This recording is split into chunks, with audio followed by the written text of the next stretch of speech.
Mga kapatid, nandito tayo sa era kung saan bagamat negative yung mga sasabihin ko, ang konting positive is marami pa rin ang sumusuporta sa mga taong kagaya ni Pangulong Rodrigo Roa Duterte. Pero we are at an era wherein the wealth and the power is concentrated among weak individuals, weak men, weak with weak morals, with no political will, weak mind,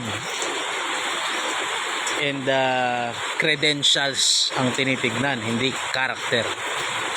Nandito tayo sa era na ganun, na ang kapangyarihan nandun lang sa mga pero hubaran mo sila ng kapangyarihan, ng kayamanan, mga tae sila, mga pangit ang pagmumuka, pangit pang ugali, bobo pa, walang skill.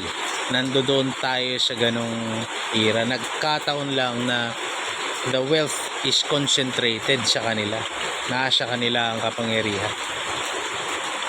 And nung nagkaroon tayo ng pagkakataon, nagkaroon tayo ng Pangulong Duterte, nakita nila yung threat ng isang tunay na lalaki, na isang lalaking may prinsipyo, isang lalaking hindi papayagang hiyain siya o hiyain ang kanyang kababayan.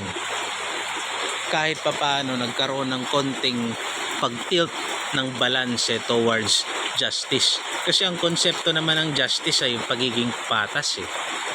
Ang konsepto ng justice, if you have less in life, we should have more in law.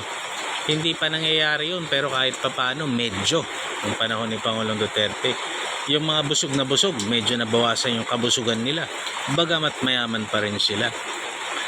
Kaso ang masakit nito, ang mga kabataan natin ngayon, especially those who are papunta sa magiging mga abogadong kabataan, mga anak ng mayayaman, papunta sila sa pagkiling sa liberalism, sumobra sa liberalism, sumobra ang feminism, inimasculate na yung mga lalaki ng society para weak ang family.